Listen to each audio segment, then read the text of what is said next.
Welcome ladies and gentlemen, my name's Dychronic, your host here on this Destiny 2 video, and today we're going to be taking a look at Azur's inventory random rolls, my recommendations for January 8th, 2021. You can find him in his regular location in the Winding Cove on the EDZ, so just head over to this teleport point and make your way on top of this little mountain. You can find him right here on the cliffside. And of course, as always, Azur will be available until the following reset. That's going to be Tuesday at 9 AM PST.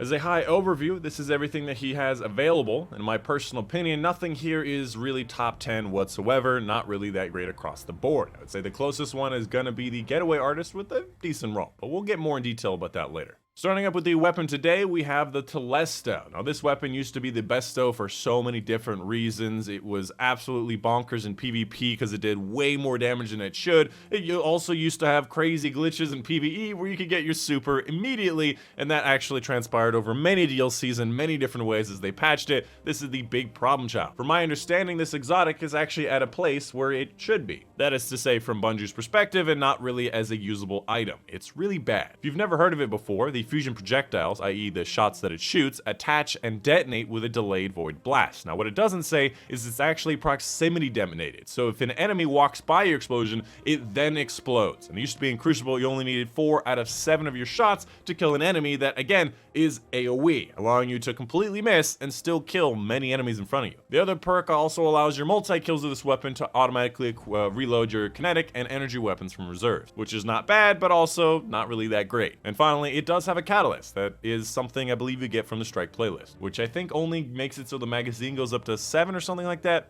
I can't remember. Sadly, these days, the Telesto is really not good for PvE or PvP, so honestly, it's not really that great. However, if you like fusion rifles, you might get along with it. Moving on to the Hunter exotic today, we have the SAGs, or at least that's what I call it because that's the acronym, the Sealed Ahamkara Grasp. The only thing that this does is basically an enhanced version of Grave Robber, where dealing melee damage reloads your currently equipped weapon. Instead of getting that melee kill, it's melee damage. So yes, it is technically better than a single perk on a weapon. That being said, going for a melee in anything high level is extremely dangerous. And you know what else reloads your weapons?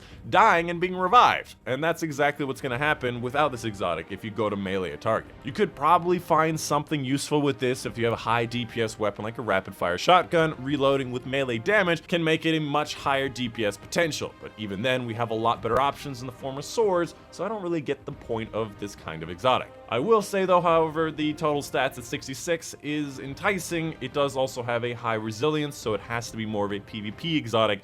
Outside of that, I'm not really that interested. I do wonder if this counts for ranged melees though, but even then you do have to depend on a melee ability, and again, not really that great. Moving on to the Titan exotic today, we have the Antaeus Wards. Used to be an absolute destruction hound in PvP last season, a 9.5 out of 10 in PvP on my books, and this thing was honestly very close to being ridiculous like One-Eyed Mask. If you've never heard of it, it not only improves your slide, which means the slide goes farther and faster. Sliding after sprinting for a short time reflects incoming projectiles. It used to be that you didn't have to sprint for a short time, and all you had to do was slide and reflect projectiles from behind you to the sides of you, in front of you, and honestly, the projectiles reflected also go back and hit the enemy, which made it really strong and very useful no matter what you're doing in PvP. And on top of that, I think it also used to give you a little bit of super energy when you reflect projectiles, but I guess they removed that. When it comes to the rolls, you'd like to see stuff like maybe mobility, recovery, maybe strength, and it does have some of those aspects, so I'd say it's a decent roll for probably what you would want it,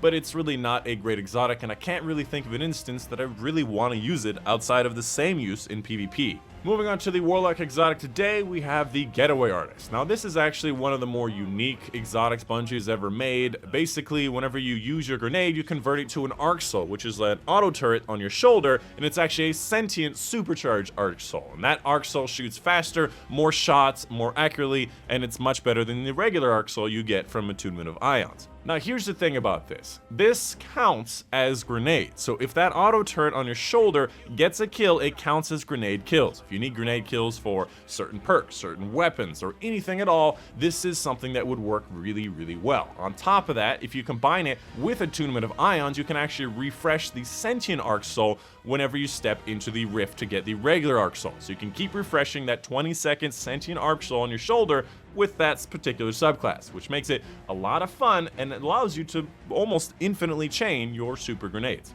A big problem with this, however, is that oftentimes I'd rather just use a grenade. This auto turret is nice and it's useful in both PvE and PvP, but it seems like a lot of work, and you're forced into a subclass that I don't really like for not really that much gain. When it comes to rolls, you'd like to see a lot of discipline and a lot of recovery. You do see a lot of recovery, but not as much discipline as I would like.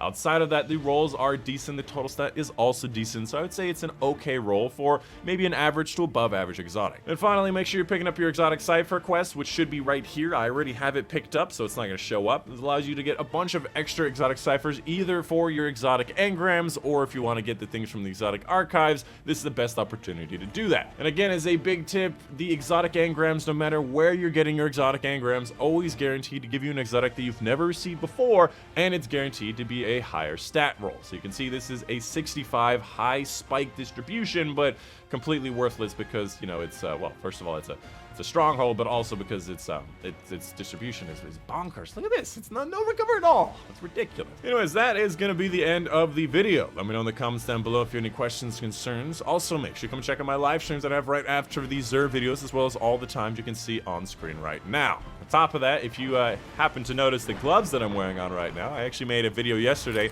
about an incredible Grandmaster Nightfall Ursa Furiosa build that I would highly recommend you go check out on my channel. But yeah, that's going to be the end of the video. Hope you guys did enjoy. My name's Dychronic, and I will see you guys on the next one.